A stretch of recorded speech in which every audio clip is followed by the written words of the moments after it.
sports fans? This is Robert with WTP Sports here live on this Sunday morning. I got my SEC guy with me here this morning. We ready to talk some SEC football conference over and under wins. Who's going to reach the goal? Who's not going to reach it? I'm telling you right now, this is going to be so freaking exciting because I'm here with my man SEC Sean, and we ready to talk some SEC football because we are actually weeks away from seeing some college football action. We got to see the Hall of Fame game on Thursday.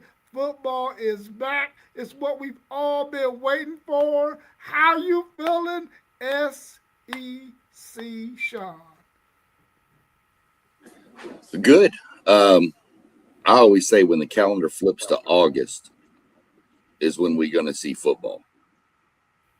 You know, it's right around the corner at that point. Everything else has kind of died off sports wise, except for baseball. Now this year we had the World Cup, a little bit different, but yeah, it's football season, and I expected you and I to be on here. You know, these other people, these haters of the SEC, they don't need to be here. They can just go ahead. You know, I'm just messing though. It'd be cool if the rest of them, and some may trickle in here while we're going, but hey, they don't know the SEC like we know the SEC, so we don't need them. That's right. Yeah, that's right. We don't need them. But we're gonna get right into it. We got up first. The last team we had ranked in our SEC prediction show when we did our rankings, Arkansas Razorbacks came in at 16. And over and under, I believe, is 4.5. Is that correct? I'm pulling it up right now. All right, cool. We're going to get that on the screen. We got Arkansas at 4.5 on our board. And looking at their schedule, do you think they can get to 5 wins with this schedule that they have? I don't. Arkansas is going to struggle big time. Um, Look at the second and third game. I mean, they got to go to Utah, and that's like a midnight game, pretty much. That thing's late. And then you turn right around and come back and play Georgia. Uh, I don't see them having a lot of success there. Um, you know, then you look, maybe they get Tulsa. You never know there. I would assume they beat Tulsa in North Alabama. I don't see 5. I could see 3 with a Vanderbilt because, you know, we'll get to them here in a few. I don't see 5 at all. I see the massive under on Arkansas. Yeah, I really like their quarterback. I think his name is KJ Williams or something, Johnson, something like that. I like him. I just don't know that they can get to 5 wins with that schedule. I can see them getting to 4, like you said, but 5 wins, that's going to be really, really tough. I don't know that they win any games in the SEC outside of possibly Vanderbilt. If they could get that win, maybe they could get to 4 wins, but I really don't see it. I just hope that Arkansas starts to get some money flowing into their football program so that they can get back on track and have some things going for themselves. But right now, I don't think that they get to 4 to 5 wins. So I'm taking the under on that as well.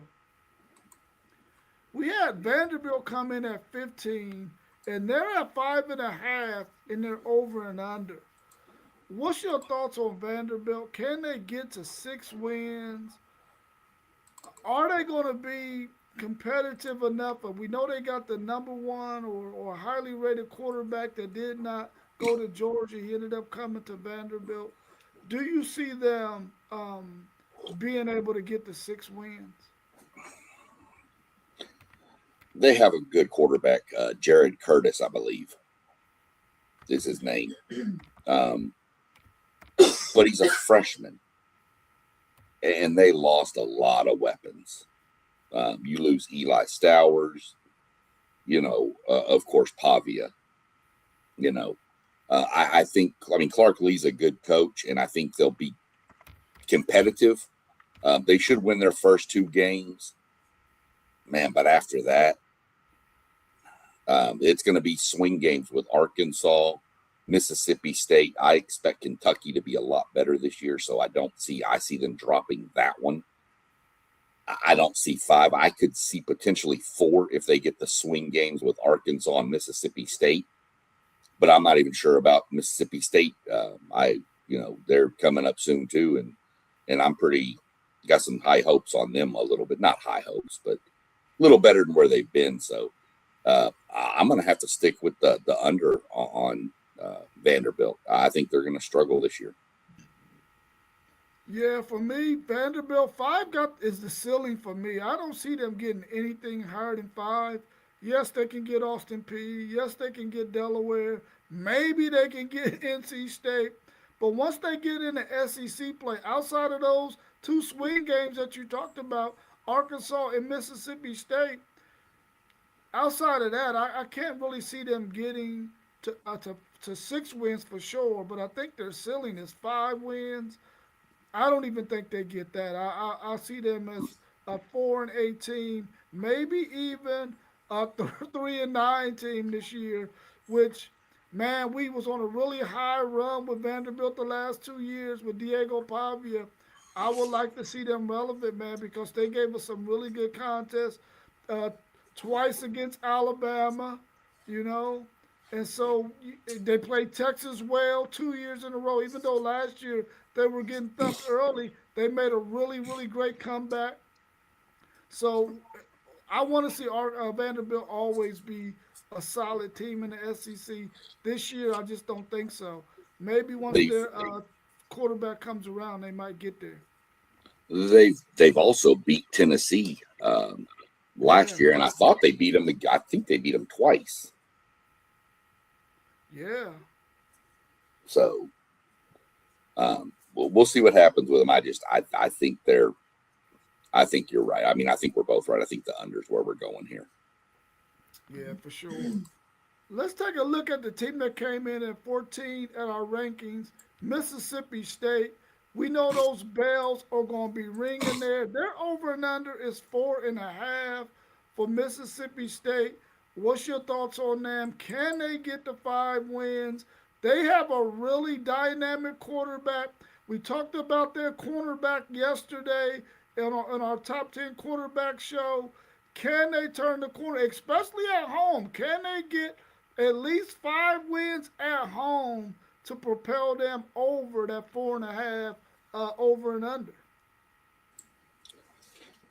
Well, if you look through the schedule, the first game should be a win. University of Louisiana Monroe, I believe that is. Minnesota's a tricky one. Minnesota, I think, is a decent, mid-tier Big Ten school. They're okay. But man, I like Mississippi State here. I don't know. I think 4 might be their ceiling. If they get Minnesota, give them 2 there, scroll through the rest, they should get Tennessee Tech, who was pretty good last year, actually. Tennessee Tech, I think, was undefeated going into like the last week when they played an SEC school and lost. I think it was Vanderbilt who got them. But you could potentially see 3 there. And then, of course, your same thing we said with the Vanderbilt game. That's a swing game, so who knows? That could be 4. I don't see them really getting anybody else. They could. 5 is the upper ceiling for this team. I do love Kamario Taylor, love Kelly Jones, their DB we talked about yesterday. Got a good running game in Bothwell, Fluff Bothwell. What a weird name for a running back, but we'll take it. The question for Mississippi State, in my mind, which keeps them under, I think they'll go 4-8. What keeps them under, in my mind, is their defense outside of Kelly Jones. Can they stop anybody? And as much as I like Kamario Taylor, I want everybody in the chat who's seen Marcel Reed play. last year was Marcel Reed's first year as the true starter. He had started some games when Wegman was hurt. He had some ups, he had some downs. He had, so the problem is Marcel Reed had a lot more weapons around him than Kamario Taylor does. So I'm going to take the under, but hesitantly, because they could sneak up and grab a game, especially later in the year against like an Auburn or something like that. They could snag a game like that, but I'm going to go under, and I'm going to pencil them at 4-8. Yeah, this Mississippi State team, man, is going to be kind of difficult to read. The thing for me is they get Missouri earlier in the season. Maybe Ahmad Hardy isn't back or even 100%. And maybe they could upset Missouri because Missouri has to come to Starkville. It's going to be rocking. Auburn has to come to Starkville. And if they got some injuries and they're not playing at a high level, believe me, Mississippi State is going to get up for Auburn. I don't think they get to 5 wins. I see their ceiling as 4 wins, but they do have that swing game in there with Vanderbilt. So if they can pop, of course, they're going to win that first game. If they can get Minnesota, if they can get Missouri, get Auburn, and then get Vanderbilt, they can get to those 5 wins. I just don't know if I trust that or not. We have to wait and see how the seasons go. But I'm going to take the under. I got their ceiling at 4 wins. I don't think they get to 5. But, man, they got an opportunity to. If they are playing good football, they got a really dynamic quarterback. They got one side of the field locked up. When you start talking about that defensive back over there, Kelly Jones, is that his name? So I feel like Mississippi State could surprise some teams if they're not 100% healthy. I will say this. I will say this, Rob, real quick. If that Minnesota game was in, as they like to call it, Stark Vegas, I would lean to 5. But because it's in Minnesota, I just don't know how well that young team's going to travel. Yeah.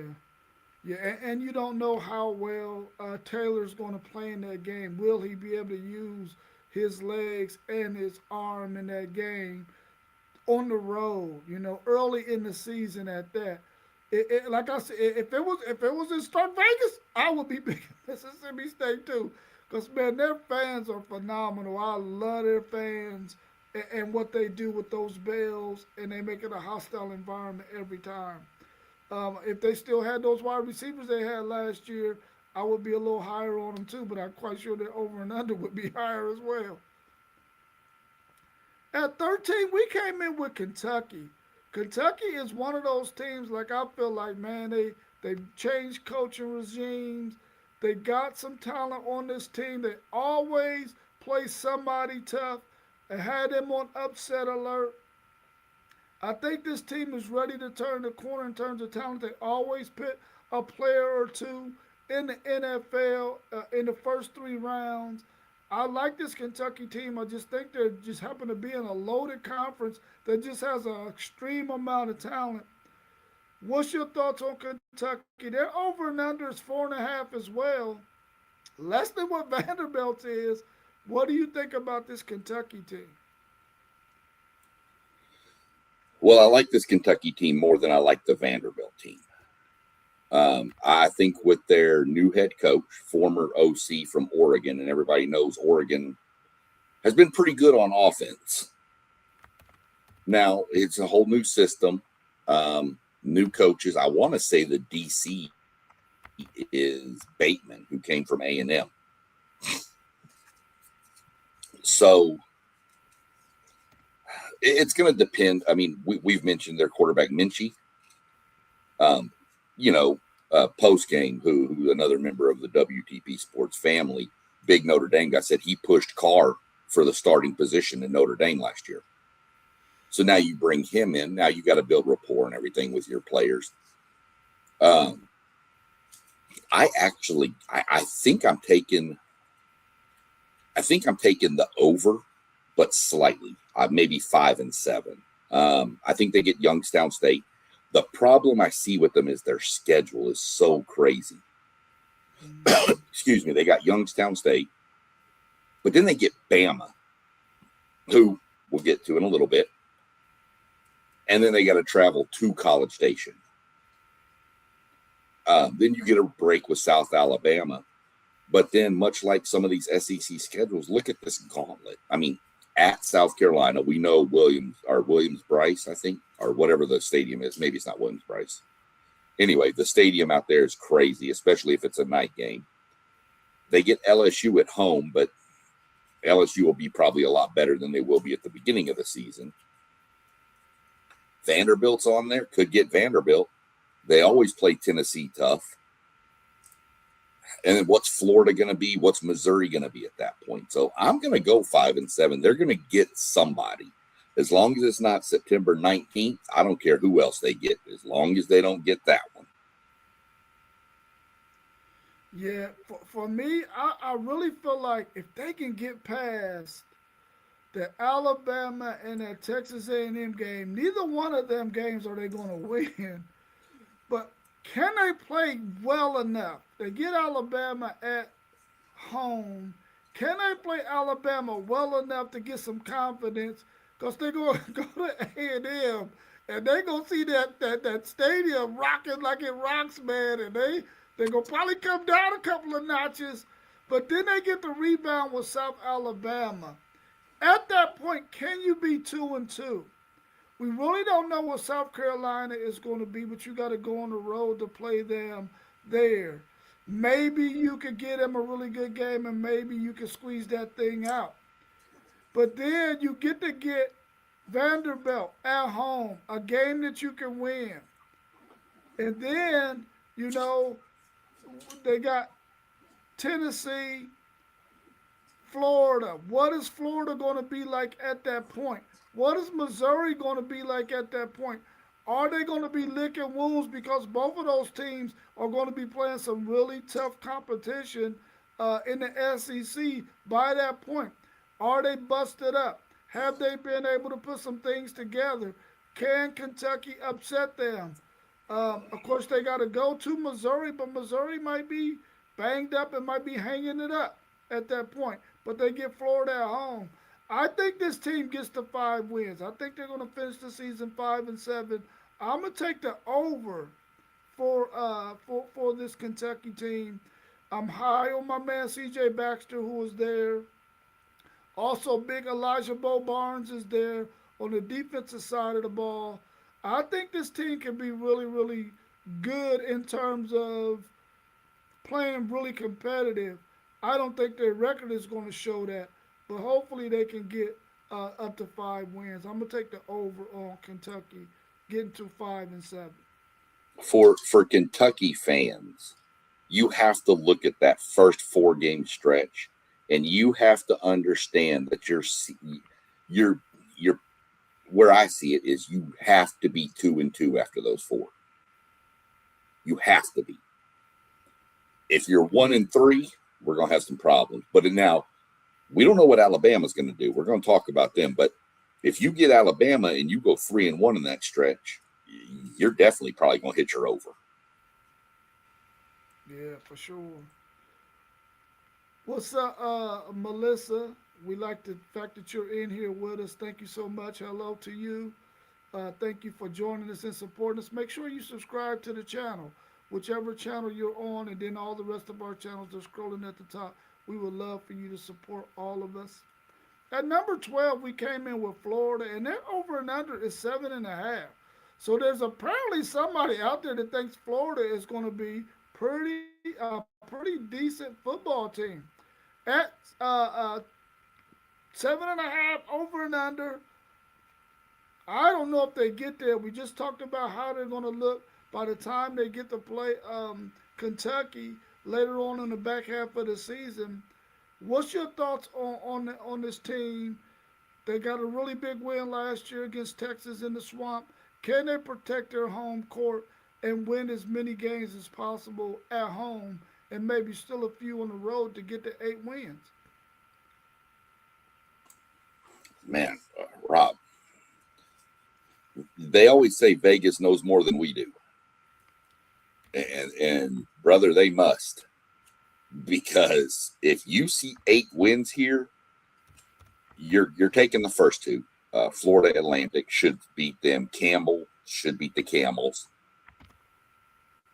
Auburn's going to be a trick because 2 first head coaches, all new systems. The difference is Auburn's coach has his quarterback and a lot of his team that he already knows. Florida probably has the talent edge. Ole Miss, I don't see him getting that one. Missouri, maybe. South Carolina, maybe. I mean, there's so many swing games here. I say on October 17th, they shouldn't get that game, but we know they've beaten Texas recently. Now, that's in Austin, so a little different, too. Georgia, of course, is the natural game that's a neutral site, which I believe that game this year is in Atlanta because of the stadium ramifications they're doing down in Florida. So that's not really a neutral site. That's a Georgia game if it's in Atlanta. I don't see them getting Oklahoma. Kentucky and Florida is always a crazy game. What's Florida State going to be? I see them 7-5, to be honest. I don't see the over. I don't see 8. I see 7, but I can't go 8 on this. Yeah, I definitely don't see 8 wins. I don't see Florida as an 8-4 team in the SEC. Not with what the SEC has in that conference, man. I could see if they was probably playing the bottom 4 or 5 teams that we talked about, but they don't have all of them on their schedule. They're going to be in some dog fights in some of these games on the road. New coach, which we all love their coach. We love what direction we know Florida's going to be in a couple of years. We just don't think they're ready to turn that corner right now. Maybe the odds makers see something that we don't see, but I don't see them getting to 8 wins at all. Maybe more like 6-6, maybe 7-5, but that's it for me. But I do think that this Florida team in a couple of years is going to be probably where they need to be. They're probably going to lose Jaden Ball at the end of this season. He'll probably go pro. They'll get Dallas Wilson for another year if he doesn't transfer out. So we'll have to wait and see on that. The dynamic freshman wide receiver from last year who had a lot of injuries, we expect him to ball out this year. And they got some other people. They got a really good offensive line. They got a really good defensive front as well. We know they're going to be solid in games. I just don't think they're going to pull out enough wins to get to 8. So I'm taking the under on Florida at 7.5. The team that came in at number 11 for us in our SEC rankings was South Carolina. Their over and under is 6.5. What's your thoughts on this team? Will Lenore Sellers coming back for another year be the difference for them? Could he get them to 7 wins? Can he win that ultimate game at the end of the season against Clemson? What do you think about this team? And will their head coach be the coach at the end of the season? This team is one of the hardest to predict in the SEC. If you go 2 years ago and you get that Lenore Sellers, this team's going to be pretty good. If you get last year's Lenore Sellers, this team's going to be average, and Beamer out there, old Shane, is probably going to be looking for his next job. They have to fix their offensive line. That offensive line was so porous last year, and I'll put a lot of that on why Sellers struggled. Okay. We've done our quarterback rankings before on our show, and Lenore Sellers was in our top 10. He's a good quarterback, but any good quarterback looks bad when you have no protection up front. So you've got a stalwart on the defensive side in Dylan Stewart. You have a stud receiver in Nick Harbor. Now, Nick Harbor as great as he is with his size and his speed, he's not polished. He's not a great route runner. He's a good, and I'm not saying anything bad about this guy I'm fixing to mention, but he's a Randy Moss. Just run down the field and I'm going to throw it, and you just go get it.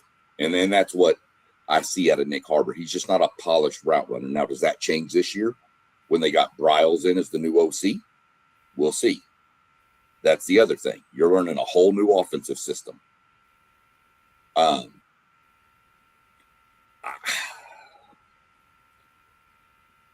I've got them 6-6. I could. This team could go 9-3 though. This team could go 3-9. This is such a wide range of a team. They get their first 3 games, which are good for them. I think Kent State, Townsend, and when Mississippi State could be a swing. But if they get that, you're feeling good. You're 3-0. Then you get Bama. Okay, you almost should have beat Bama last year. To be honest, you should have beat Texas A&M last year.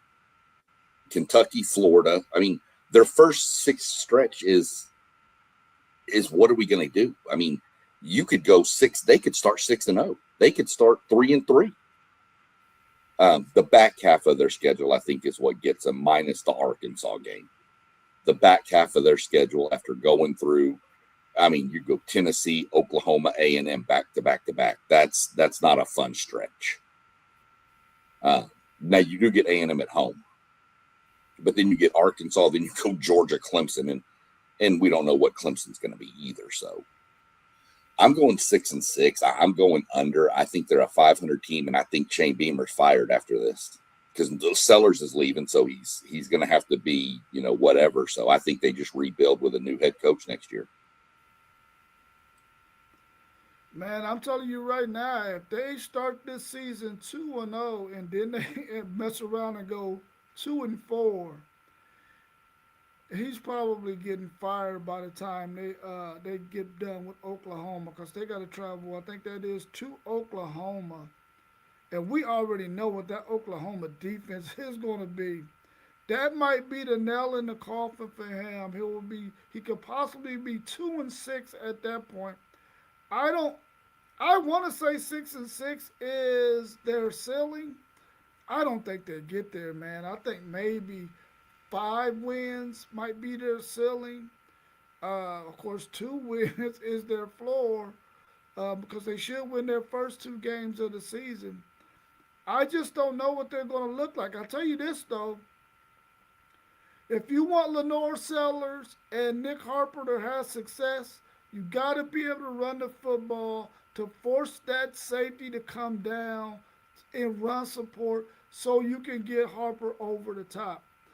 You got to make sure that your defensive line is good enough that Dylan Stewart does not get doubled all over the field every time he moves to one side or the other.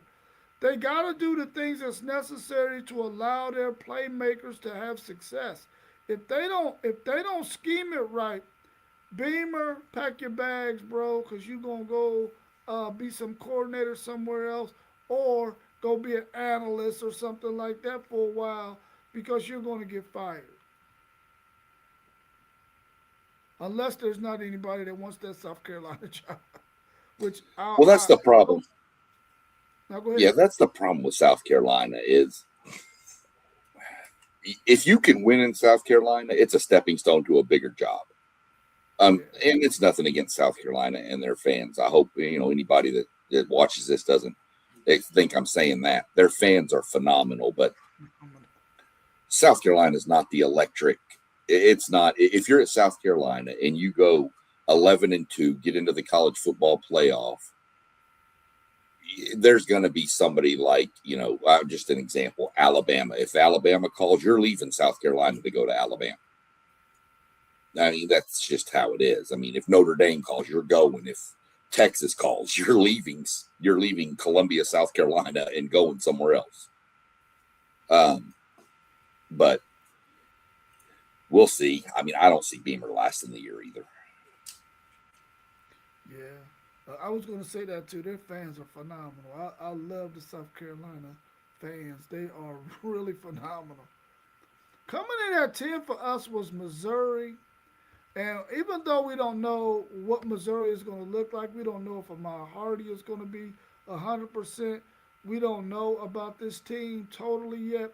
Their over and under is only 6.5, but I don't know that they get the 6.5 with the schedule that they have. They have a pretty tough schedule of SEC opponents. What's your thoughts on Missouri? Can they get the 7 wins and be at least 7-5? One thing we know for sure, or at least we hope, is that they don't have Missouri ranked high in any other polls, and then at the end of the season they disappoint us all again like they have the last couple of seasons. What's your thoughts on this Missouri team?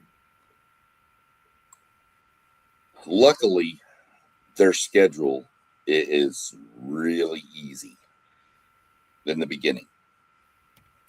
So things I'm hearing on Ahmad Hardy is it wasn't as easy as people think. It was a pretty serious deal. Okay. So is he back? When is he back? How is he back? If he's back by the opener, then you can work him in slowly over those next three. I mean, Arkansas, Pine Bluff, Kansas, and Troy should not be a problem for Missouri. So they should roll through those three. So it gives you some time to get him some game reps and get him up to speed. Now, their backup running back, and any Missouri fans, pardon me, I forget his name, is really good too. Okay. So, and we know Eli up there loves to run that outside zone. He loves that. So they're going to run the ball. Quarterback's a question for me in Missouri. Receivers a question for me in Missouri. Their offense in general is a question outside of the running backs. Defense, Missouri's going to play solid defense. They do every year. They're decent. I have Missouri actually hitting the over at 7-5. I have them winning their first 4 games, potentially 5 with Florida. That one's going to be a swing for me. But I see them starting 5-0 potentially, dropping to A&M, beating Arkansas for 6, beating Kentucky for 7. That's where I have Missouri. I have Missouri as 7-5 team. And for some stupid reason, they'll probably be ranked in the top 25, and everybody will say, whatever. But Missouri's not a top 25 team in my mind. They're in that 30 to 35 range. And we'll see. But I just don't. I see 7. Yeah, I can see them getting to the 7 wins as well, especially if they start off hot and get a lot of momentum and get a lot of confidence starting the season. Then they have a stretch there where they got Texas A&M, Ole Miss. Then they get Arkansas, who we know they can get, but then they get Texas, and I think that might be, is that at Georgia? Yeah, Yeah. they're at So Georgia. yeah, so that's gonna be tough. But the thing is, they get an Arkansas and they get a Kentucky on that back half of the season where they can allow themselves to get the 7 wins. I think they're a 7-5 team as well. I'm gonna take Missouri on the over because I think they can get the 7 wins. But they should be happy that they got some good scheduling on the front end of that thing, man. Because otherwise, they especially non-conference wise. Otherwise, they would be in trouble of getting to 7 wins. But I got them doing the over at 7.5. I really like Eli Drinkowitz, their coach. I thought for sure when there was all these coaching vacancies last year that somebody was going to pluck him or at least make him an offer that he was going to have to say no to that was high enough that it was going to be very difficult. But maybe that he did.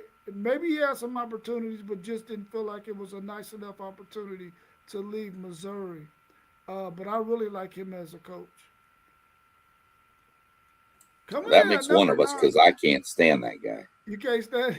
I can't stand Eli Drinkowitz. I don't know what it is. I just don't like the guy. Good football coach. Just something about the way he acts on that just rubs me wrong. Right, right. Yeah, I mean that could happen for sure. I like him as a coach. Let me rephrase that. I like him as a coach. At number 9, we come in with Auburn, and they're over and under 6-5.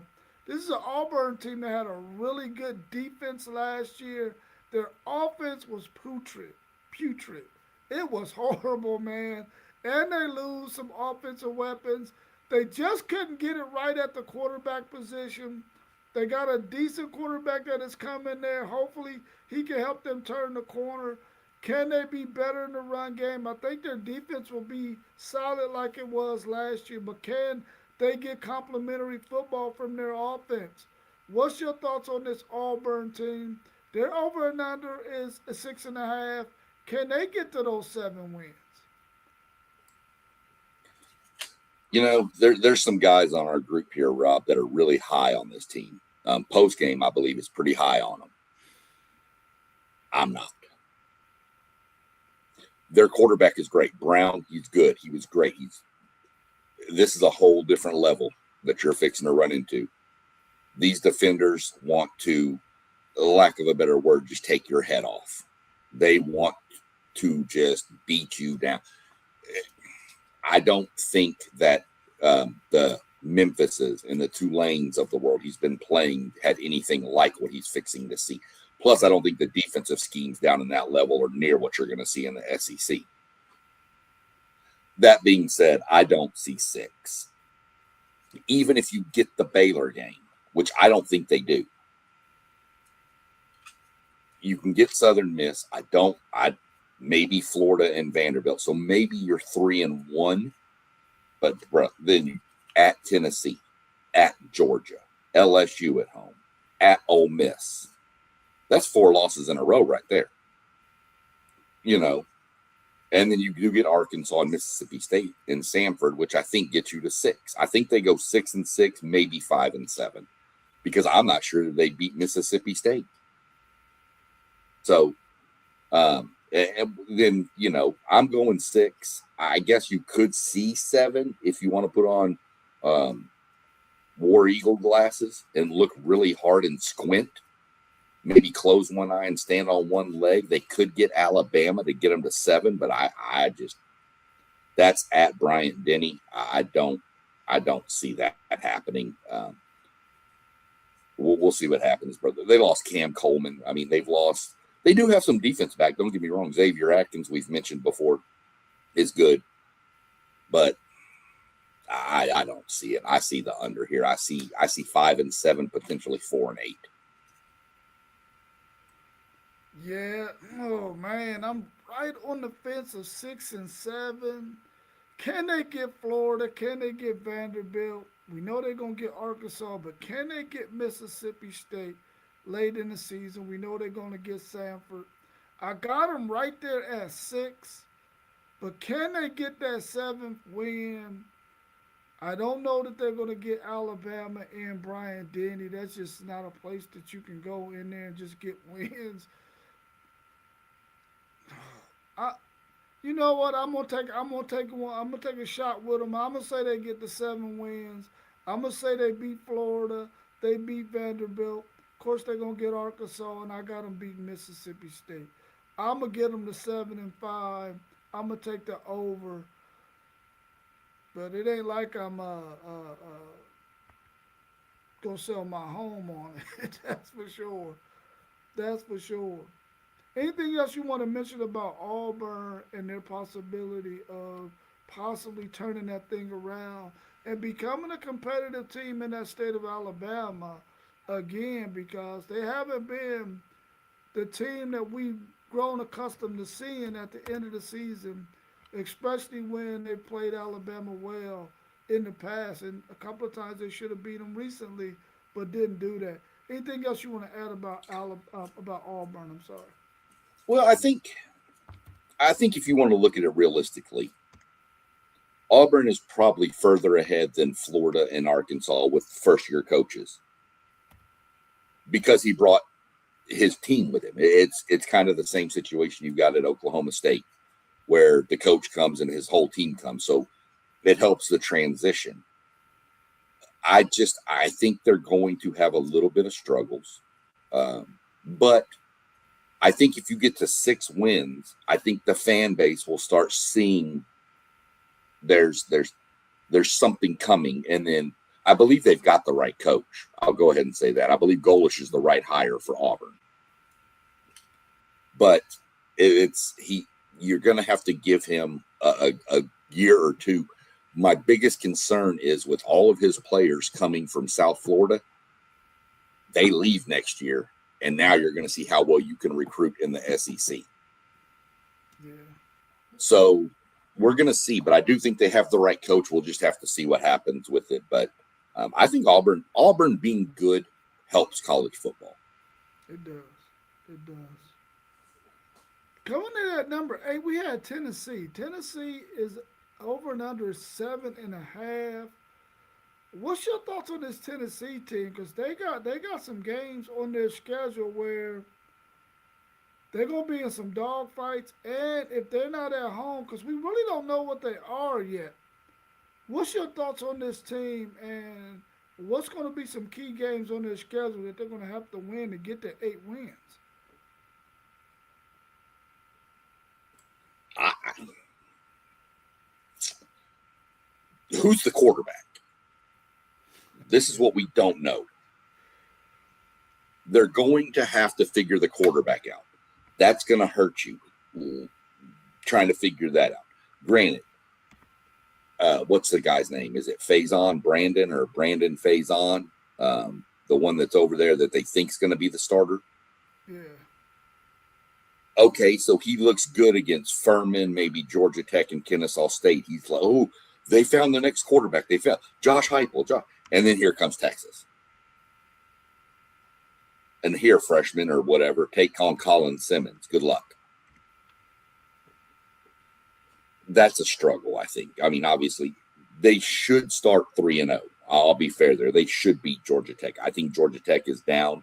I know they've got Mendoza's brother over there as the quarterback, but dude, Haynes King, if anybody didn't see what Haynes King did in the Hall of Fame game, the dude is just a dog. So you're replacing him. They've got a decent running game still at Georgia Tech, but I think Tennessee is going to be 3-0. Tennessee's question mark for the first 2 games for sure is they've suspended one of their star linebackers. Carter has been suspended for the first 2 games for taking a flight or something. I don't even understand what's going on there, but they're 3. I should be 3-0. Lose to Texas. They should get Auburn at 4. Arkansas is 5. Bama's going to be a trick. That's the 3rd Saturday in October. That's a rivalry game. South Carolina away, probably going to be a night game. That could be tough. Should get Kentucky. Don't see him coming to A&M and winning. Not at A&M. LSU. So what do we have? 1, 2, 3, 4, 5, 6. I'm going to take the over. I'm going to go 8-4. I think they get Furman, Georgia Tech, Kennesaw State, Auburn, Arkansas, Kentucky, Vanderbilt, and I think they either nip Alabama or what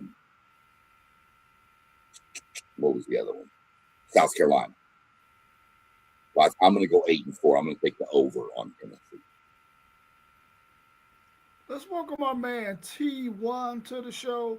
T1, we're doing our over and under show on the SEC conference.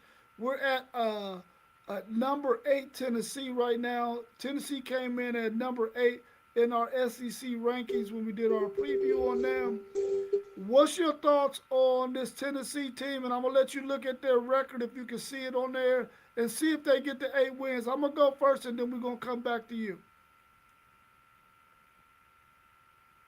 I'm looking at that, and I think I'm right there with you, SEC Sean. I think it's going to be 8 wins. I think they're going to go 8-4. I really feel like they got a backstretch in their schedule where they got a game that they're going to be in a contest, then they get a win that's winnable, then they get a winnable, then they get one that they can't win, then they get another one they can't win, and then they end the season with one that's winnable that can help them get to 8-4. That's where I think they're going to be at the end of the season. I think they're going to get to those 8 wins. And I'm interested in seeing what they're going to look like at the quarterback position as well. We don't know what that's going to look like. We know Josh Heupel is a really good offensive mind. I think their defense will be okay as well. But can they pull out some of those wins against some of those teams that we don't think they're going to beat and possibly get to 9-3?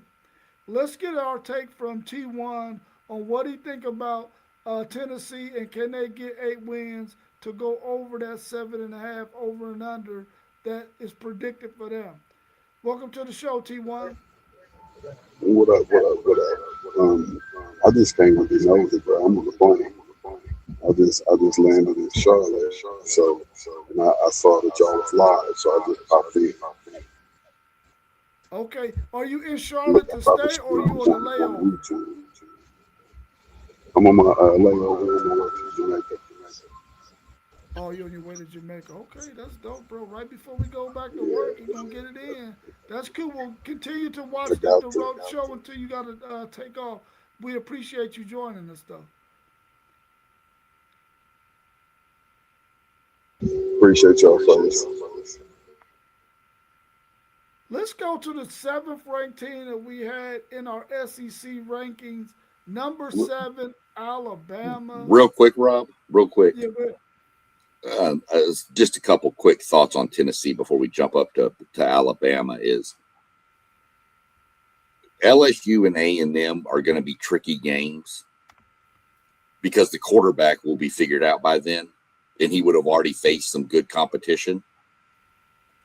But remember September 26th, that game in Neyland with Texas is going to be something crazy. Those Tennessee fans are going nuts waiting for that game because they're saying, and this is what they're saying, that is going to be for the right to the UT name. Who is the real one? Whoever it is, that's what they're saying. And I've told Tennessee fans, be careful because this Texas team is good. So if you want to put that out there that whoever wins that becomes the real UT, you might not be the real UT anymore.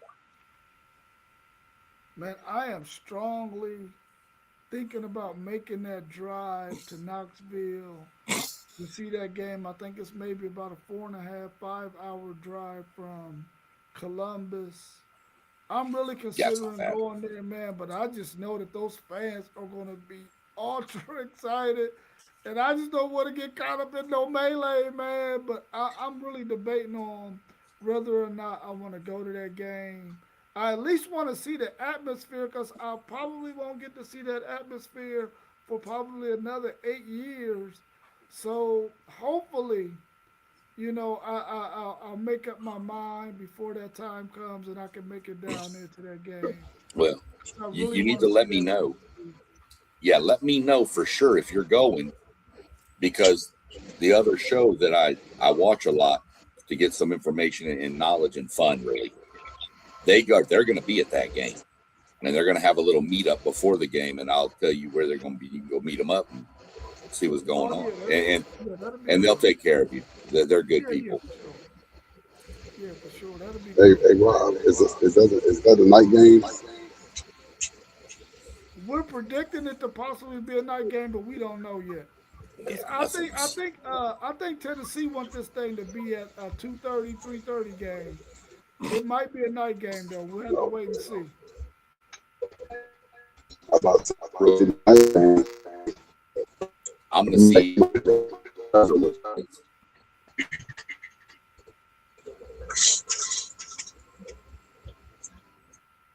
Yeah, so let's take a look at Alabama.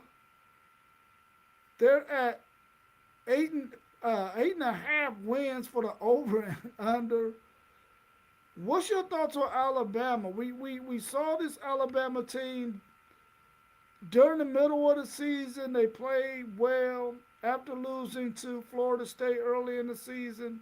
Then in the middle of the season, they had some good wins. They beat Georgia. They got Georgia's number. But then the backstretch of the season, when they couldn't run the football well, teams took advantage of that.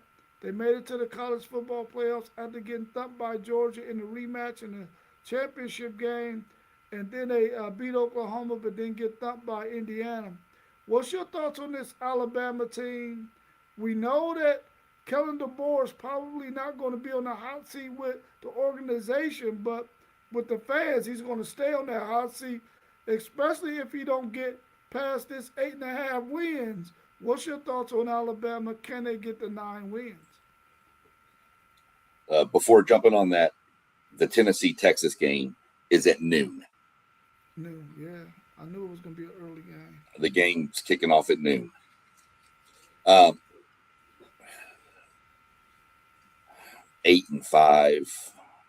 or 8.5. Man, I don't know that I see 9, Rob. I really don't. I see East Carolina, Kentucky. I'm going to give them because it's early. I mean, hell, they lost to Florida State last year. Now they get them at home this year. I could see 3-0. South Carolina could be an issue. That's a toss-up. Mississippi State, they should beat. Georgia, don't see that happening. Tennessee's a toss-up. I think A&M goes into Bryant-Denny and beats them. I think A&M is too talented for this Alabama team. I don't think this Alabama team is the talent level you're used to from Alabama. You don't get the shivers when you talk about Alabama before playing them right now. I think LSU gets them. I think they get Vanderbilt, Chattanooga, and Auburn. So what do I have? 1, 2, 3, 4, 5, 6. I see 7 with South Carolina as a toss-up. A&M could be a toss-up. I don't see the over. I see 8-4 on this team. I really do. Plus, you're breaking in a new quarterback. Which, granted, Keelan Russell should be probably the starter. Is an outstanding talent, but again, first year in the SEC. It's not easy. So I'm going under. I'm going 8-4. I really am.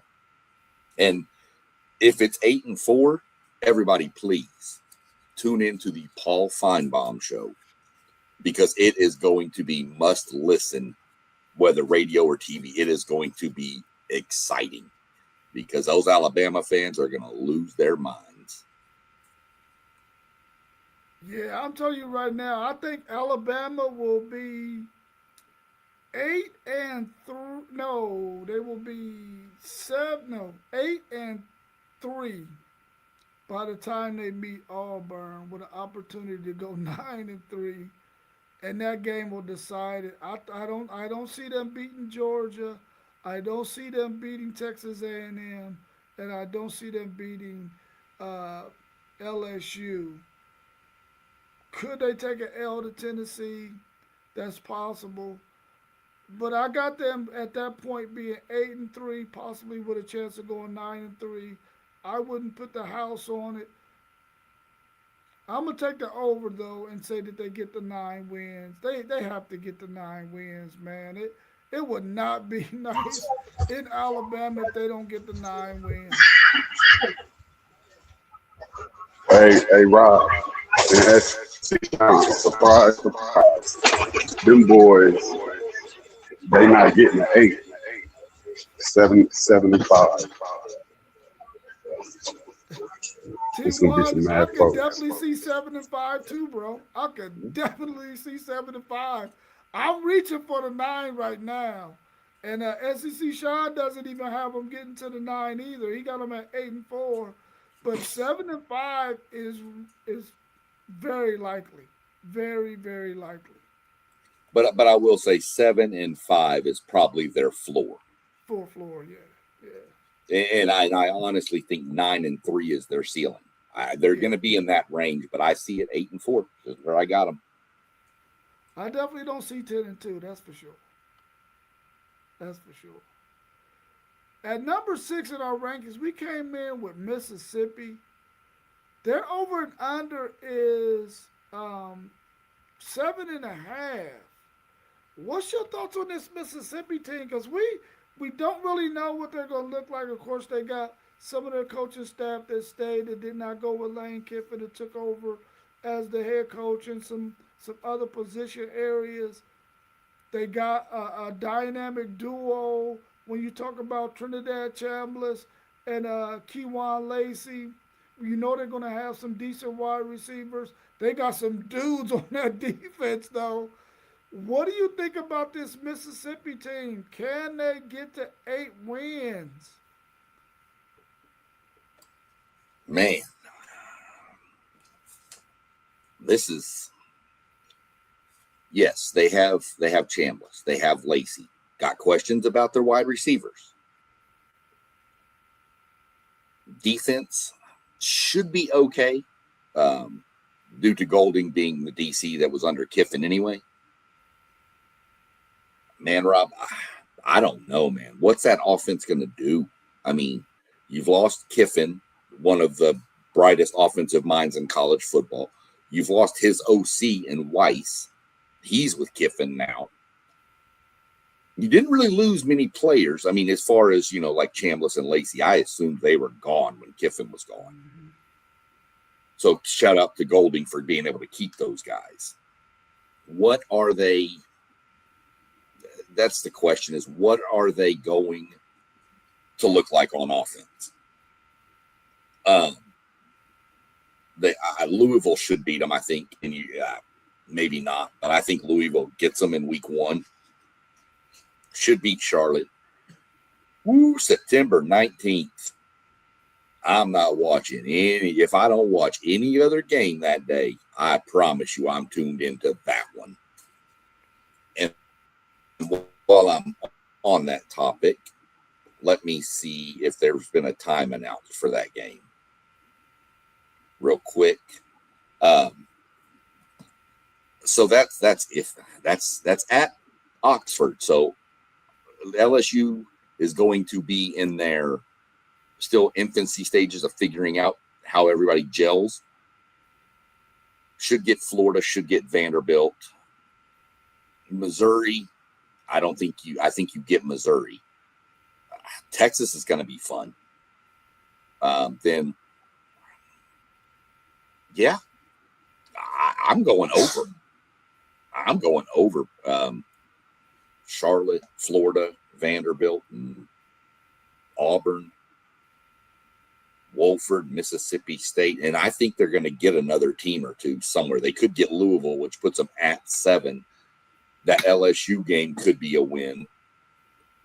I'm going over with Ole Miss. I can potentially go 9-3. I could see 9-3 for Ole Miss.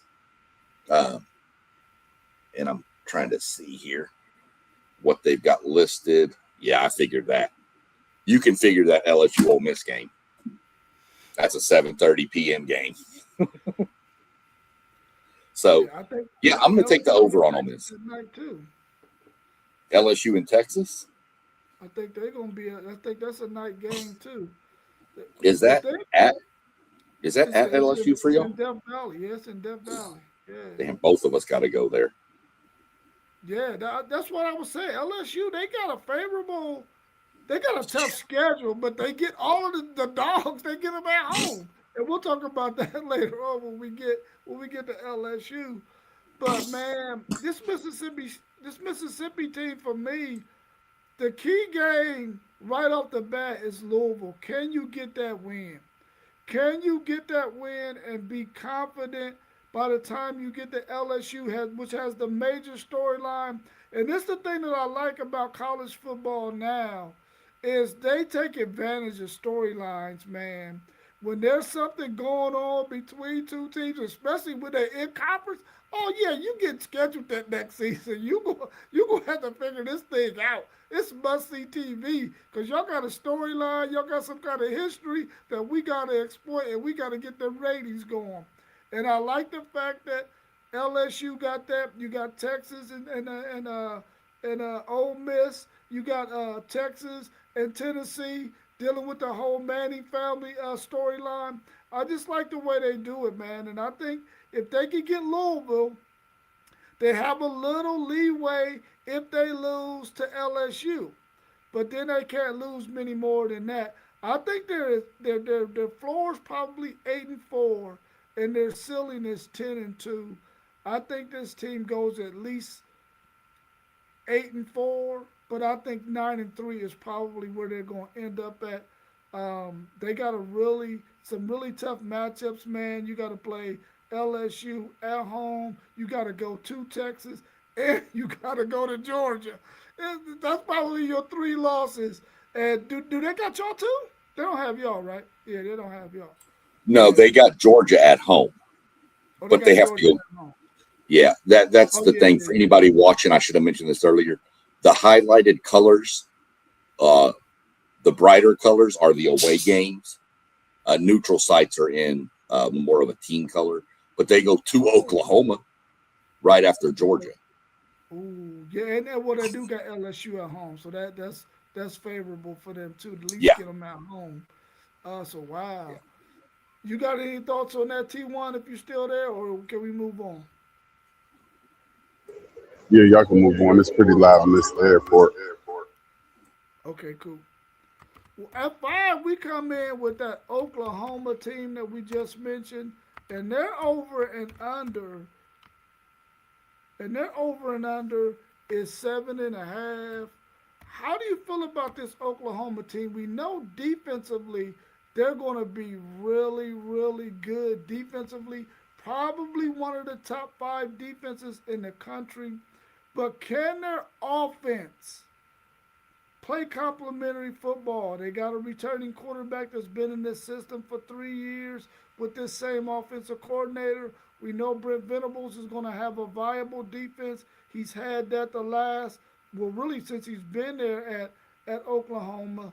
What do you think about this team? Can they get the 8 wins? And will they be a playoff team this year? They can get to 8 wins. Um, you'll smack UTEP. It's not a problem. Michigan going to Michigan could be crazy. What's Michigan going to be? We're sure we're going to get into Michigan next weekend. So if you go up and get Michigan, it's 2. New Mexico's 3. I don't see you beating Georgia. Texas, who knows? Red River, craziness. Should get Kentucky. Should get Mississippi State. Should get Carolina and Florida. Should get Missouri. That's your 8. Should get A&M, to be honest, because it's in Norman. That's the only reason I say that, but we'll see. I'm going over on the Sooners, but what are they? They need their offense to get them 17 points a game. The question is, can they? That offense was not good last year. Mateer has to stay healthy. He has to. I think the drop off to the backup is significant. You do have Parker Livingstone, or Livingston, however he wants to pronounce it. I don't really know. I believe Satania is back again. Isaiah Satania, wide receiver. So you've got some threats on the outside. Can Livingston stay healthy? You have to get a running game. They had no running game last year, and it was all they had the transfer from Cal, I believe, last year, who was all craziness in the AC and did nothing in the SEC. I don't have any questions about Oklahoma's defense at all. They're going to be great. I just don't know that when they come against a team that has a good to above good defense, I don't know how their offense is going to perform against that. So I do have the over.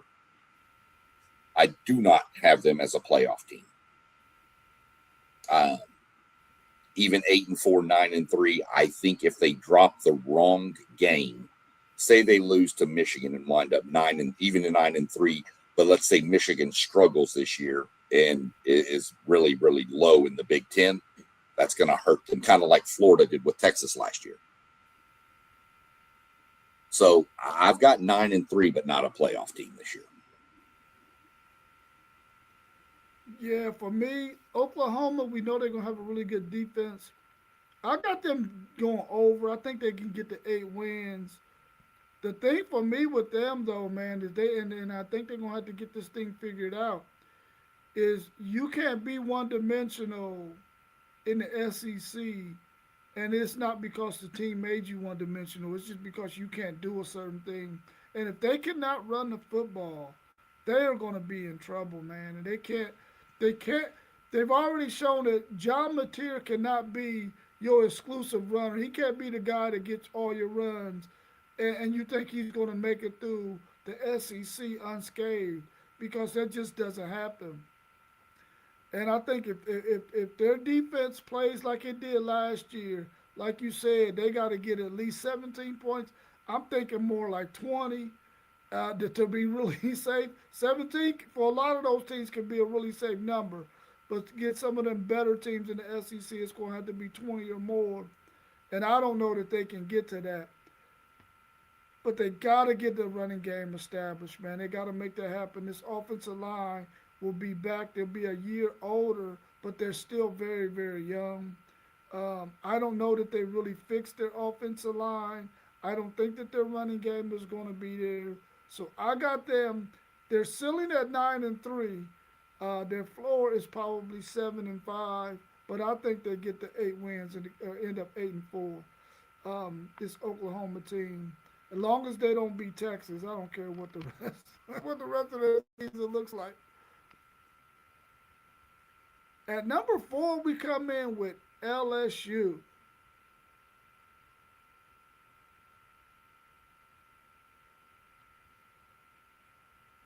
LSU, their over and under is 8.5.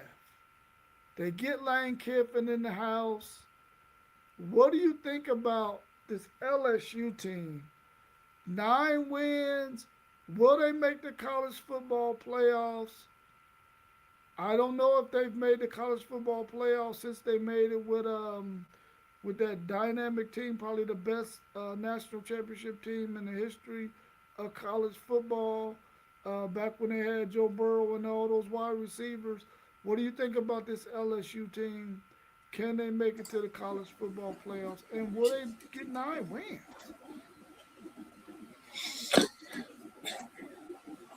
Man, no. I'm. I don't know that I see 9. If you beat Clemson and Louisiana Tech, okay, fine. There's 2. But we also know LSU has never started well in first games. They always drop games that they shouldn't at the first game of the year. So I'm going to give them Clemson and Louisiana Tech. Then they're going to probably lose the next 2. Then they'll beat McNeese. Okay, so you're 3-2, 4-2 with Kentucky, 5-2 with Mississippi State, 6-2. They should beat Auburn. You're going to have to beat Bama to go 7-2. You're probably losing to Texas. Of course, night game. Texas hasn't been to Death Valley in a long time, and that place is crazy. So I'm going to give Texas the edge. So you're 7-3. Tennessee, you have to get Tennessee and Arkansas back to back to get over 8 and go 9-3. I think 9-3 is the ceiling. I've got them losing to A&M only because we got the prime spot for them, and I'll talk about that when we get into the next team a minute. But I've got them 8-4, Rob. I really do. I could see 9. Don't get me wrong. But I just think they're going to have to get somebody that I don't have them getting right now. Yeah, for me, I really see 2 games that I don't think they're going to win at all. I don't think they're going to beat Texas A&M, and I don't think they're going to beat Texas. Can they get Alabama? That's a game that they got to win. That they haven't been able to beat Alabama in quite some time. Can they get them? I think they can travel to Knoxville and possibly beat Tennessee, and I think for sure that they can beat Arkansas. I got them at 10-2 if they can beat Alabama. 9-3 probably is more a better prediction, but I think they get the over because I think they get to at least 9 wins. But can they get to 10-2 is the question for me. Can they get there? And I don't know if they do that. Yeah, I don't know if they do that. But it all starts with Clemson. Can they come out and win that very first game? Because if they don't win that very first game, SEC Sean, we're definitely taking the under on this one. But they got to get that first one. If they get that, I can take the over. But if they don't, it's under all day. Yeah, I mean, if they start the season 1-3 or 2-3, if you get through McNeese, even 3-3 through Kentucky, that there's going to be, if you're 3-3 after the first six, I mean, Bama, Texas, the problem, they're getting Tennessee late, so the quarterback's going to be figured out. Not only that, I mean, that's the advantage to that is that's Tennessee's game after coming to Kyle Field. So we'll see how that plays out. But yeah, if they're 3-3 by October, at the end of October 10th, it's not going to be good. Yeah, let's move on to our third team that we had, our third ranked team in our SEC preview, the Texas A&M Aggies. Your guys, I really like this Texas A&M team. I think what they're doing under Mike Elko has been phenomenal. I think he's the right guy for the job. I think they know that he's the right guy for the job. They get a new offensive coordinator that might be a better fit for what Marcel Reed can do. I feel like they got talent everywhere offensively. They replacing some guys on the offensive line, but I think they did well enough to be able to still be able to run the ball. Will those running backs be able to get some yardage for them, especially down the stretch in some of their bigger games? Uh, I'm gonna go first on this because these is your guys. Texas A&M 8.5. I think Texas A&M is a playoff team again this year.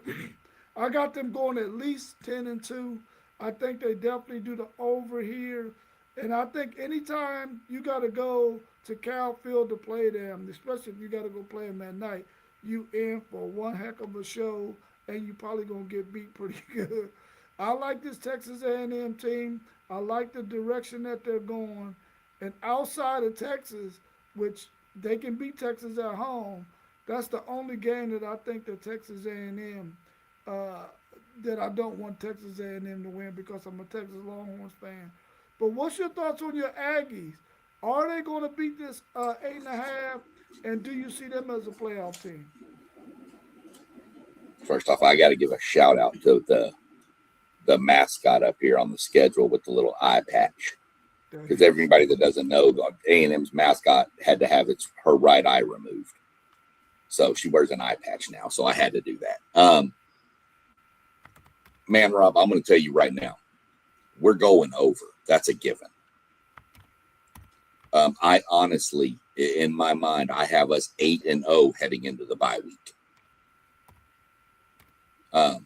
Missouri State, not a problem. Arizona State, whatever. Kentucky. Like, we get LSU perfectly squared where we need them. Early in the season, coming off the Ole Miss game. Emotion, let down. We stormed. LSU has a Marcel Reed problem anyway. That dude has torched them for the past 2 years. So I think LSU, we get them. Arkansas, it's craziness when those two teams play, but I think we get them. Missouri, not too worried about. Obviously, the Citadel. And I think we go to Bama and get Bama. I think we're 8-0, and then that's our bye week. Relax, reheal.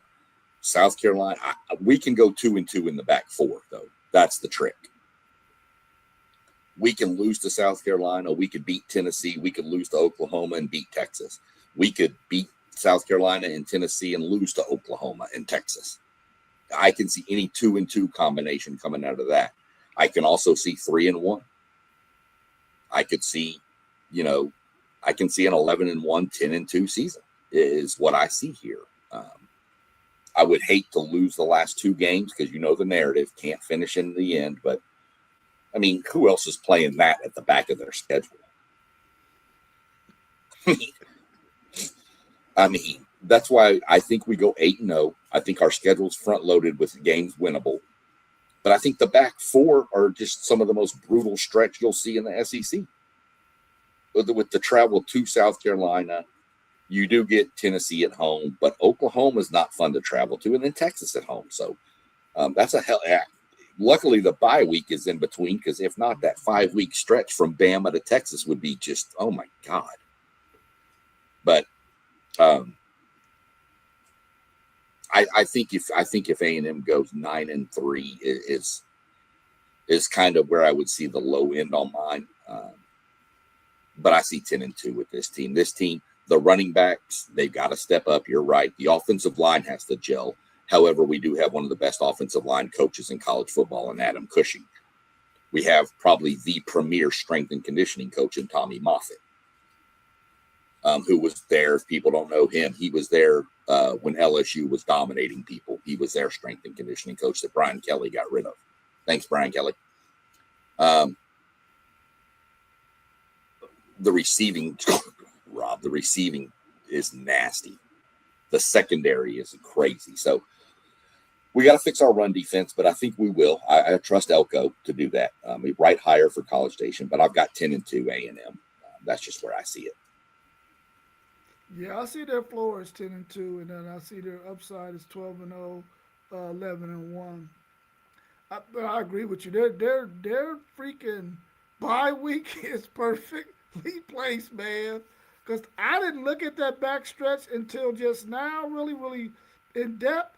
That backstretch, man, woo, that's a tough backstretch. And they get that bye at the right time, in my opinion. Unlike this next team we're going to talk about. At 2, we came in with the Texas Longhorns. They have, in my opinion, a really tough schedule. They got them at 9.5. I think they're going to beat that because of the level of talent that they have on this team. But it's going to be a hard road to get to freaking 10 wins for this Texas team. If you look at that schedule, man, they have a really tough schedule. And they could easily be up under that 9.5. They could go as low as 8-4, in my opinion, and as high as 11-1.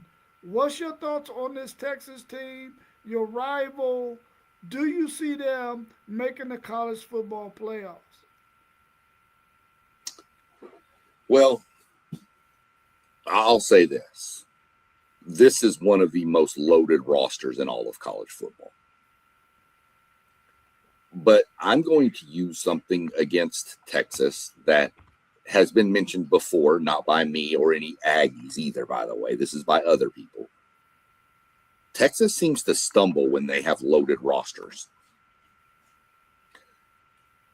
And I know the old joke, and I've mentioned it with you before, is the ego of Texas people is just insane.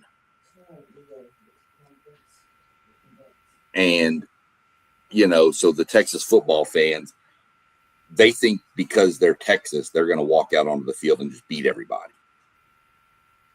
And sometimes I think the players hear that and kind of buy into it.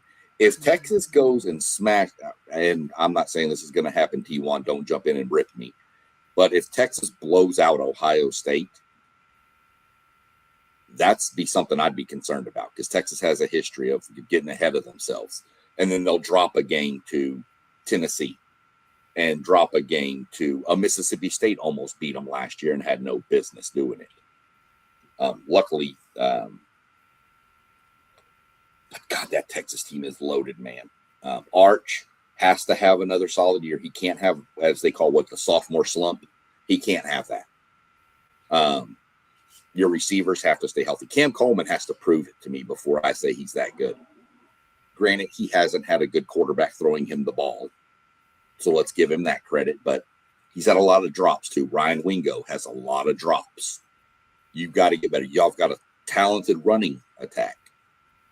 Is the offensive line better than last year? That's a question that we had last year.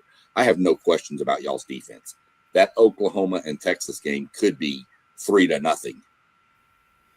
I mean, let's just be real. I mean, those two. So we'll see how that plays. 9-5.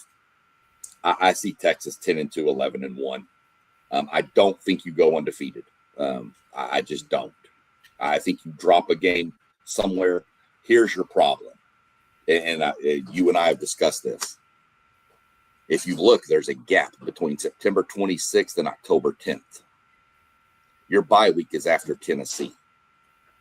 Then you're going Red River, home for Florida, home for Ole Miss, home for Mississippi State, and then at Missouri, at LSU, Arkansas, and A&M, back to back to back to back to back, all 8. That's going to be rough. So we'll see how it plays out. I like your running backs. I like your receivers if they can clear up the drops. Your quarterback's good at what he can do. Like I said, your defense. I do have a question about your secondary, and if you can speak on that a little bit. I don't think your secondary is what it was. Your linebackers and your D-line are still there. But I think that secondary can be got, and that could be a problem when you're facing teams like in Ohio State with what we consider probably the best player in college football, Jeremiah Smith, even in A&M with all their weapons at wide receiver. So we'll let you speak on that a little more. But I think Texas – I would take the over 10-2, 11-1. I think is where you're going to sit at the end of the season, and for sure in the playoffs. Yeah, for me, Texas has got to start the season 4-0. They got to beat Ohio State. They can't afford to lose to Ohio State again. If they could be 4-0 going into their bye week, and then they get Oklahoma, maybe they can go 10-2, 11-1, which is where I think their ceiling is 10-2, 11-1. Their floor is probably 8-4. I really feel like this Texas team has a lot of talent on it, but there are quite a few question marks. Will the offensive line be what it needs to be in order for this running game to click? It can't be all Arch's legs this season, and those running backs have got to be able to have running lanes in order for Steve Sarkisian to be able to call the kind of offense that he wants to call. I think if the offensive line can do well, Texas could be in good shape. Like you said, Cam Coleman, Ryan Wingo, you got to clean up those drops. Emmett Mosley, I think with those 2 guys out there, will get a lot of opportunities along with the tight ends. When you start looking at Nick Townsend and Emery Winston, those 2 guys will get a lot of touches. Maybe Muniz and Shannon will get some touches too, but they're more inline guys on that tight end, at that tight end position. Defensively, though, there's some more question marks. You talked about that secondary. I think if you go with Grayson Littleton and Bo Masco at the corners, you're okay there. But who's going to play the slot where Grayson Littleton played? Who's going to be the guy that's going to be able to do that? Who's going to fit the system that Will Muschamp wants to have? Because he wants a bigger guy there. And then at the safety position, we know what Jelani McDonald can do, but he's not necessarily a covered safety. They need to find a covered safety. Neither is Derek Williams. Derek Williams really isn't a covered safety. He's coming off of an ACL from 2 years ago. He's looking a lot better, but who's going to be the covered safety? So they move Kobe Black back to safety because he's a better covered safety guy. You know, you got Xavier Filsaime is another halfway decent cover guy at the safety position, but we don't know what that's going to look like yet. So those 2 question marks, man, when you talk about who's going to play the slot guy, who's going to be that other covered safety guy, you got those question marks out there, and until they're answered, you really don't know what Texas is going to look like. They got a lot of guys to choose from, but who can get the job done at those 2 positions is going to be key. And we're going to start to figure that out in a couple of weeks when Texas start to install their package for Texas State. Then we'll know who those guys are going to be. And right now we don't know because they're running different guys in there at that safety position and at that slot position. I think they're going to get it figured out, but it's still going to be a work in progress, and maybe towards the second half of the season, we'll start to see it get better. But early on, like when you play Ohio State, man, who is going to be the guy that's going to cover that freaking Jeremiah Smith when he comes out there? Because you don't have a Michael Taft or you don't have Makuba, guys that can do that. And Michael Taft was just a really smart player, so he was able to do some of those things. So we're gonna wait and see on that. But you're absolutely correct. Loaded team. They got some question marks though, and until those things are answered, we really don't know what Texas can be. For me, the floor is 8-4. The ceiling is 10-2, 11-1. Coming Let in me at number. whoa, hold on, because I did not expect that from you. So I gotta come here. Hold on. Whoa. I'm calling time, throwing a flag, whatever you need to do. If 8-4 is Sark in serious trouble with this team, I mean, oh man, it will definitely be an underachievement. 8-4 would be, but I think when you look at how tough this schedule is, he may get a little bit of leeway. They listen, man. Those fans are not going to like 8-4, especially if no. we don't make the college football playoffs 2 years in a row. Yeah. The Steelers didn't do Texas no favors, but at the same time, this team is loaded with talent, and Steve Sarkisian got to get them over the hump. I think he does, but the key one is that Ohio State game first and foremost. If they can get that win, could you imagine how confident this Texas team is going to be if they can get Right. that win over Ohio State? Right. Yeah. They're just going to skyrocket if they beat Ohio State. But to all the fans, like I mentioned with Alabama, if Texas goes 8-4, please get on any kind of device and just Google Longhorns Radio Network in Austin, Texas, and just start listening, because my God, those people are going to lose their mind. They're going to lose their ever freaking mind, that's for sure. And let's go to our number one team that we got on our schedule when we did our rankings for the SEC, and it's the Georgia Bulldogs. Their over and under is 9.5 as well. But all of us out there who watch college football, we all know that Georgia has to be the number one team in the SEC. Nobody has been able to dethrone them over the past maybe 4, 5, 6 years. So you gotta have Georgia there at number one, even if you don't think they have the most talented team. For us, Georgia's number one. Their over and under is 9.5. Do you see Georgia being a playoff team this year? And if they are, can they finally win a game in the playoffs?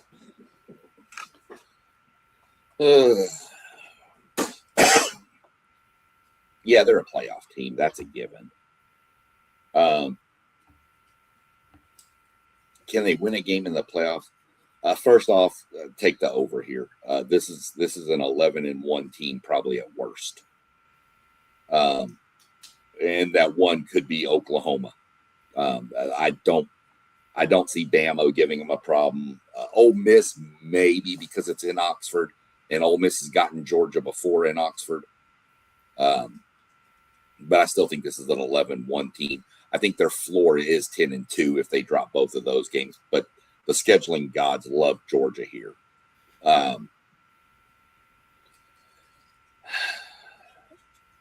Can they win a playoff game? I can't answer that because I need you to tell me what Gunnar Stockton are we going to get. I know what the defense is going to do. Not worried about that. Not much. It's a recurring theme in the SEC this year that I'm hearing is defense. Texas, Oklahoma. I expect A&M's to take a massive step forward. Georgia, even Bama's got some defense. So what Gunnar Stockton am I going to get in the playoff? Their running back, Nate, is it Frazier, right? Nate Frazier, is that him? Yeah. Can he stay healthy? He's a monster. We know Georgia's going to want to run the ball. That's Kirby Smart. run the ball, play defense. Gunnar Stockton doesn't take a lot of shot plays. Had Branch last year at wide receiver, electric speed.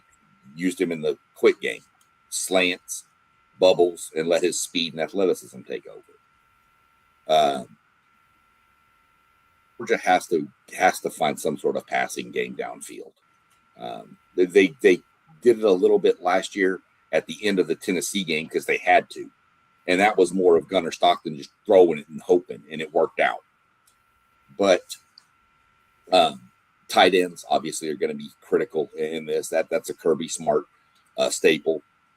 Kirby Smart is never going to have an electric, flashy offense. It's going to be 1980s football, run the ball, short passing game, and just stuff the other team from playing defense. So Georgia is not a team I see that could win a national title this year. I don't think they have the offense to do it. Maybe something changes, but as right now, I honestly don't think Georgia is a national title contender. I could see them winning a playoff game. I can see them winning the SEC because nobody else has. So we're going to see what happens with them. I'm taking the over for sure, but that's the $1 million question, Rob, is can they win a playoff game? And if you tell me I get A+ Gunnar Stockton, yeah, they can win. But I'm more average that I'm going to get B Gunnar Stockton, the B average Gunnar Stockton. So that's where I am with Georgia. Yeah, the scheduling guys definitely did Georgia a favor this season with the schedule that they got. I think they're definitely going to be 11-1, 12-0. They're probably going to, because of that schedule, have the advantage to make it to the SEC championship game.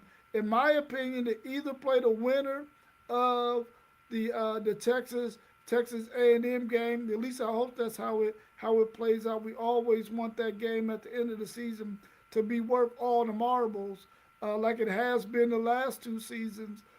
I really feel like Georgia is going to be a good team. They're going to win a playoff game, but I'm like you. I don't think they have enough offensive power to play some of these teams that we know that's in college football, as talented as they are offensively and defensively, to be able to win the national championship. For me, I feel like Georgia, Texas A&M, LSU all have a chance to possibly make the college football playoffs. Three of them for sure, I hope, make it in Texas A&M, Georgia.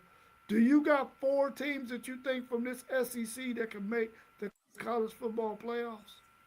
I do. It's just I said they're not earlier, but I think you're going to go Georgia, any combination of Texas A&M.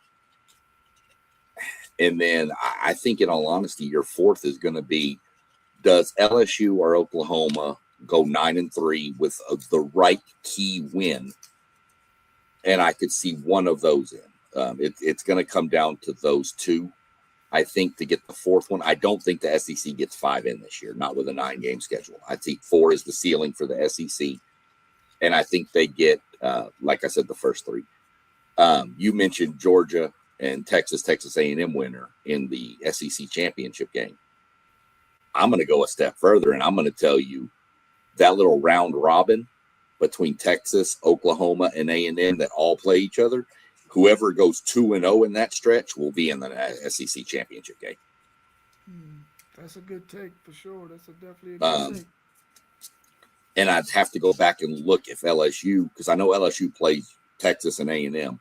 I don't know if they play Oklahoma, because if they do, then whoever goes 3-0 out of those group is definitely in. But,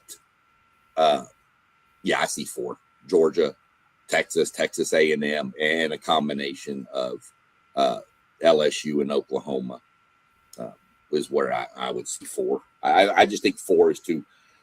With this schedule, look at the over and under numbers, Rob. The highest over and under in this conference is 9.5. Last year, I think Georgia was at like 10.5. Yeah. And look how many teams are 7-5, 6 point or 7.5, 6.5. the middle, because of this 9-game schedule, is the unknown. Nobody's ever seen it. Nobody knows what's going to happen with it. So I think even Vegas is struggling to do some of this. There's no way with that schedule Georgia should be 9.5. There is no way. With that schedule, Georgia should come in as an easy 10.5. 10.5, yeah. That was my thinking too. And the thing is, though, we looked at the Big 12, and they had a team that was 10.5. We looked at the ACC. They had a team that was up there too at 10.5.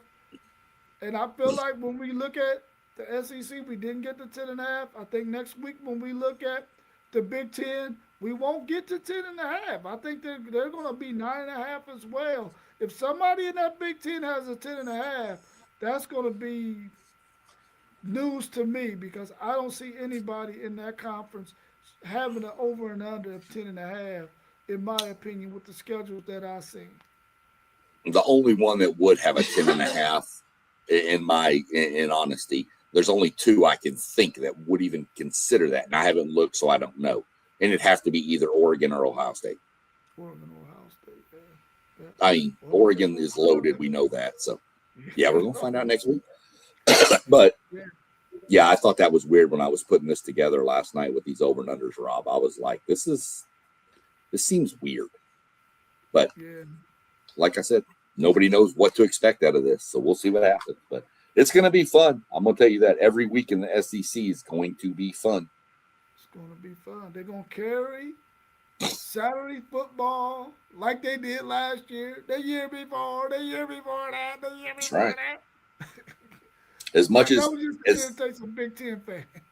As much as people love to say, and especially these Big Ten fans, especially the one sitting down there in the bottom of the screen who's flying to Jamaica, and some others that we've run into. ESPN media bias. Let me tell you something. The coaches put 9 SEC schools in the top 25. And we don't even have the most schools to vote on. We only have 16. The Big Ten has 18. The ACC has 17. So, the coaches know what's up. Of course, we're not going to talk about past national championship trophies because that's just going to ruin my argument. Unless we go back 15 years. Yeah. T1, did you have something to add before we wrap up? No, I think you were just pointing at me. No, I'm just listening to a little foolery right now. So I got my mic muted. I done heard SEC Sean say. I done heard SEC Sean say if Texas blow Ohio State out, then you came in and just said if we could beat Ohio State. So y'all know SEC Sean got it right. He know what he's talking about. He know what I do. He know how I get down. So hey, I'm just enjoying it just like the view. I knew you was down there listening, and I knew I had to throw some jabs at you a little bit. Come on now. Yeah. I just took him. You know, I'm going to. We're about to grab the board this flame in a second. Yep. Be good. All right, bro. Well, you enjoy, and I'll see you when Most you get definitely. back. Those kids gonna be waiting on you. Man, I know. That's why I had to get out and get it in real quick, so I can recharge my battery. You know, I just started my summer break last week. Yeah. You know, so this is only the second week of my summer break. So I'm trying to enjoy it and then get back to work. Yeah. All right, bro. We'll see you when you return. All right, everybody out there, we appreciate y'all for joining in, checking us out today. Make sure you hit that like button, subscribe.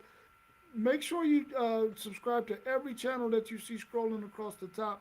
We really appreciate all your support. SEC Sean, thanks again. Those graphics were phenomenal. We appreciate you and all that hard work you put in to help our shows be as successful as they have been. Thank you so much for that. And hopefully we'll see everybody again on Tuesday. Make sure that you hit that bell so you get notifications anytime we're going to go live, because we're going to be bringing you all kinds of previews coming up over the next couple of weeks before the season starts. So make sure you tune in and check us out. SEC Sean, enjoy the rest of your day, bro. I appreciate you. Yep. Be good. All right. Peace. All right.